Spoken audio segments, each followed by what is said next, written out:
चेहरे की चमक जब जाएगी तब याद तुझे मेरी आएगी। अभी यार मिलेंगे लाखों पर आजादी को कभी न पाओगी। चेहरे की चमक जब जाएगी तब याद तुझे मेरी आएगी। अभी यार मिलेंगे लाखों पर खेसारी को कभी ना पाओगी।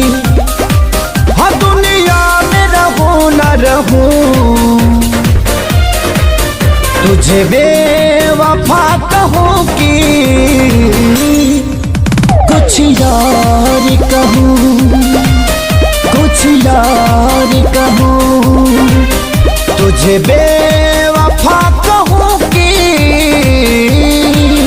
कुछ यार कहूँ, हाँ कुछ यार कहूँ।